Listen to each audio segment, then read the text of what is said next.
শুভেন্দু অধিকারী তিনি যেদিন সরকারে শপথ নেন তিনি যে দাবিটি সবচেয়ে বেশি গুরুত্ব দিয়েছিলেন সেটি হলো চাকরিতে আবেদনের বয়সীমাটি তারা 35 থেকে 5 বছর বাড়িয়ে 40 করে দিয়েছেন। জনাব তারেক রহমানের সাথে সাক্ষাৎ চেয়ে আমরা আজকে পদযাত্রাটি করব।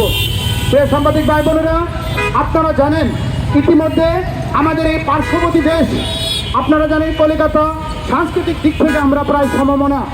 আপনারা জানেন ইতিমধ্যে সেখানে শুভেন্দু অধিকারী তিনি যেদিন সরকারে শপথ নেন তিনি যে দাবিটি সবচেয়ে বেশি গুরুত্ব দিয়েছিলেন সেটি হলো চাকরিতে আবেদনের বয়সীমাটি তারা 35 থেকে 5 বছর বাড়িয়ে 40 করে দিয়েছেন। প্রিয় সাংবাদিক বন্ধুগণ, আপনারা জানেন তাদের কিন্তু আন্দোলন করতে হয়নি, রাজনীতির বিচক্ষণতার কারণে তিনি উপলব্ধি করেছিলেন মমতা সরকার দীর্ঘ 15টি বছর সেই শিক্ষার্থীদের সাথে তারা বৈষম্যমূলক আচরণ করেছেন, তাই তারা সঠিক সময়ে আবেদন করতে পারেনি, তাদের মেধা যাচাইয়ের সুযোগ পায়নি।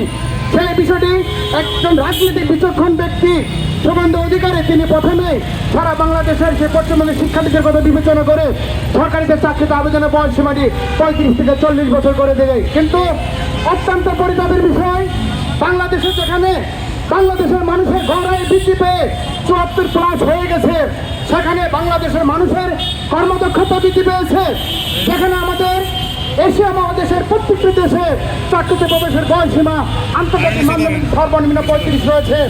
আপনারা দেখবেন আমেরিকার মতো একটি দেশ যেখানে চাকরিতে প্রবেশের বয়সীমাটি 59 বছর রয়েছে, কানাডার মতো দেশ সেখানে বয়সীমা মুক্ত করে দেওয়া হয়েছে। কিন্তু অত্যন্ত পরিতাপের বিষয়, পাকিস্তান এবং বাংলাদেশ এই দুটি দেশে চাকরিতে প্রবেশের বয়সীমাটি 32 থাকার কারণে এই দুই দেশে বেকারত্বের হার হু হু করে বেড়ে যাচ্ছে। প্রিয় সাংবাদিক বন্ধুগণ, আমরা সরকারকে বারবার আমাদের এই যৌক্তিক দাবিকে উপস্থাপন করার চেষ্টা করেছি। আপনারা দেখেছেন গত অন্তর্বর্তী সরকার আমলে মোহিত সরকার আমাদের এই চাকরিতে আবেদনের বয়সীমার যুক্তিগত বাস্তবতা তুলে ধরে তারা একটি কমিশন গঠন করেছিল এবং একটা সুপারিশ করেছিল অন্তর্বর্তী সরকারকে। মিডিয়া সাংবাদিক ভাইয়েরা আপনারা নিউজ করেছিলেন যে চাকরিতে প্রবেশের বয়সীমাটি মোহিত কমিশন 35 থেকে 37 করেছেন।